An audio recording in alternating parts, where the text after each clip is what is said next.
Welcome back to Streaming Media West 2017. I'm Tim Siglin, contributing editor with Streaming Media, as well as the media strategy principal at RealSolver Incorporated.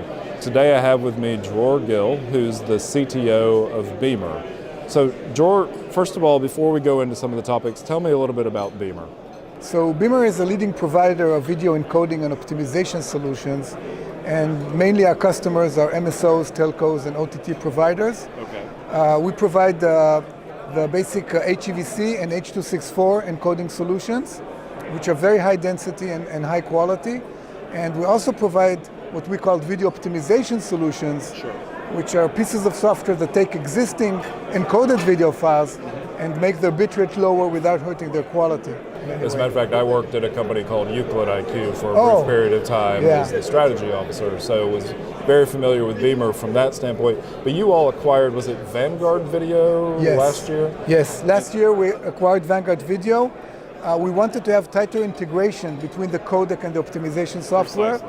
So we went out and we seeked like 10 different companies, and we found out that Vanguard was the best video encoder out there. And we acquired the company March 2016. And since then we've been working very closely with them on integrating the encoding technology with our optimization technology. So that ability to go really deep down into the encoder and add the optimization in at that level. And I heard some really good news out of IBC about you all, that people were saying that integration has actually yielded significant benefits both on the AVC side and the HEVC side. Right, so we're seeing bitrate reductions of around 20 to 50% typically on content. Back at NAB we announced this product, the Beamr 5X HEVC encoder with optimization built in, and it's been doing very well. And your basis when you say 20 to 50%, that's against something like X265, or what's your baseline on that? Yeah, this is when you compare to any other encoder working in regular VBR mode. In VBR mode you set the target bitrate, that's the average bitrate you will get. In our encoder there is an additional mode called CABR, Content Adaptive Bitrate. When you run that, you set the target bitrate, but the actual average will be lower, and this is based on content. So we do content adaptive encoding at the frame level. So each frame we analyze what type of content and how many bits we should allocate, and that's how we can get a very low bitrate on each one of the titles. In fact, I just had David Syed from Bright Cove who was talking about context-aware encoding. Yuri Resnick, who you probably know, joined them, and so from InterDigital. From InterDigital, and it seems like there's this between when I was at Euclid with Beamr, with what Yuri's doing, there's really a move to do video optimization, and I've wanted this for a decade or more, and I'm glad to see that we're finally there. I'm also very happy that it's finally happened. We've been the first. We did media optimization since 2009. We started with JPEGs, and in 2012 or 11 we started with H.264 optimization. And now the whole industry finally understood the message. It doesn't make sense to encode all of your videos at the same bitrate because each video has different requirements.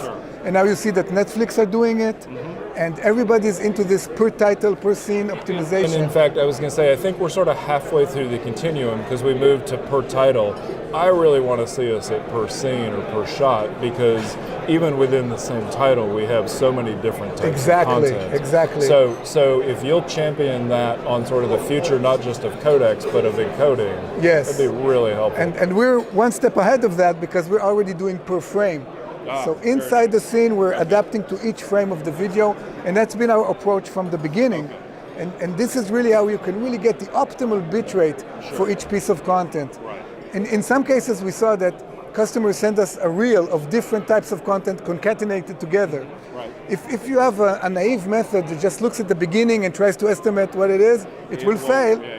But if you look at each frame and try to find the right encoding parameters and bitrate, then you can really adapt to the changing And obviously scene. You want some level of interframe benefit as well. But if you can do intra-frame, as you say, that's your starting basis. You have to look at least at pairs of frames, because preserving the temporal flow is very important. You have spatial and temporal, and you have to deal with both of those. So the two panels you were on today, you said you moderated one on HEVC implementations. Right, and then the future of video codecs. I think somebody described it to me as the HEVC AV1 smackdown that occurred. What's your take on HEVC AV1? Obviously, you own a company that has HEVC compression. So, and I was in the audience of a third panel that also talked about HEVC versus AV1, and in that panel it was more of a kind of a battle between them. In the panel that I participated in, it was more about encoding techniques and streaming and things like that. We've been big believers in HEVC from the beginning. And actually the company we acquired, Vanguard, has been developing HEVC for the past 5 years. Right. And one of the largest, I think the largest OTT provider, it's well known, is using our codec for all of their 4K HDR series. Very nice. And we continued to push forward on HEVC because we believe that this is the way to go in terms of standard. The bitrate efficiencies are there, the quality is there. The market has not advanced as quickly as we thought, and it's been hampered mainly by issues of royalty uncertainties. But it's royalty uncertainties, but I also get a sense that especially with context-aware encoding, AVC is good enough, with the exception of UHD or 4K.